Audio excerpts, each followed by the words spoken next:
ചലച്ചിത്ര ഫാഷൻ മേഖലയിലെ celebrity makeup ആർട്ടിസ്റ്റാണ് രഞ്ജു രഞ്ജിമാർ. മലയാളത്തിലെയും തമിഴിലെയും മുൻനിര നായികമാരുടെ പേഴ്സണൽ മേക്കപ്പ് ആർട്ടിസ്റ്റായി മാറുന്നതും കേരളത്തിലും മിഡിൽ ഈസ്റ്റിലും പടർന്നു പന്തലിച്ച സംരംഭകയായി രഞ്ജു വളർന്നതും പെട്ടെന്നായിരുന്നു. മേക്കപ്പ് രംഗത്ത് വർഷങ്ങളുടെ അനുഭവ സമ്പത്ത് രഞ്ജുവിനുണ്ട്. 20 വർഷത്തോളമായി മേക്കപ്പ് ആർട്ടിസ്റ്റായി സിനിമാ രംഗത്ത് പ്രവർത്തിക്കുന്ന രഞ്ജുവിന്റെ ഡോറ എന്ന ബ്രാൻഡും ഏറെ പ്രശസ്തമാണ്. ട്രാൻസ് വുമണായ രഞ്ജുവിന് ജീവിതത്തിൽ വിജയം കൈവരിക്കുക എളുപ്പമായിരുന്നില്ല. തന്റെ സർജറിയെക്കുറിച്ച് പലപ്പോഴും രഞ്ജു സംസാരിച്ചിട്ടുണ്ട്. സ്ത്രീ എന്ന സ്വത്വത്തോട് പൂർണ്ണമായ നീതി പുലർത്താനാണ് രഞ്ജു രഞ്ജിമാർ സർജറി ചെയ്തത്. പുതിയ അഭിമുഖത്തിൽ ഇതേക്കുറിച്ച് രഞ്ജു തുറന്ന് സംസാരിക്കുന്നുണ്ട്. സർജറി തനിക്ക് ജീവൻ മരണ പോരാട്ടം പോലെയായിരുന്നുവെന്ന് രഞ്ജു പറയുന്നു. കേരളത്തിൽ തന്നെയാണ് ഞാൻ എന്റെ സർജറി ചെയ്തത്. ഭയാനകമായ സർജറിയാണ്. സർജറിക്ക് 3 ഓപ്ഷനുകളാണുള്ളത്. Normal surgery, SRS surgery, colon surgery. കുടൽ കട്ട് ചെയ്തുള്ള സർജറിയാണ് മൂന്നാമത്തേത്. 10 വർഷത്തോളമായി ഈ സർജറി ഇവിടെയുണ്ട്. 20% വിജയസാധ്യതയുള്ള സർജറിയാണിത്. കുറച്ച് ബുദ്ധിമുട്ടാണ്. ഒരു നൂല് കെട്ടിക്കൊടുത്ത് അതിൽ കയറി നടക്കാൻ പറയുന്നത് പോലെ. ചിലപ്പോൾ പൊട്ടും, അല്ലെങ്കിൽ അപ്പുറത്തെത്തും. ഒരു സ്ത്രീ അനുഭവിക്കുന്ന പ്രസവ വേദന ലോകത്ത് ആർക്ക് പറഞ്ഞാലും മനസ്സിലാകില്ല. അത് അനുഭവിക്കുക തന്നെ വേണം.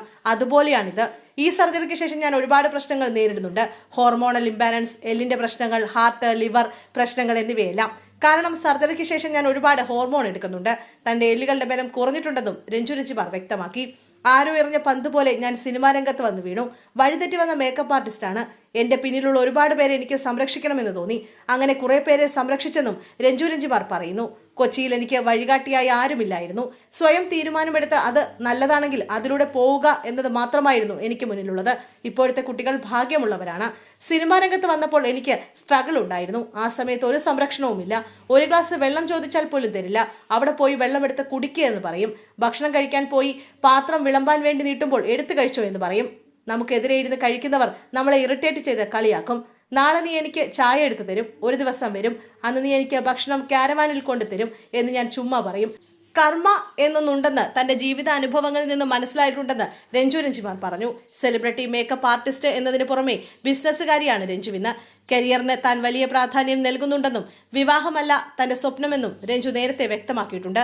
അതേസമയം രഞ്ജു സർജറിക്ക് ശേഷം പങ്കുവച്ച കുറിപ്പ് വൈറലായിരുന്നു.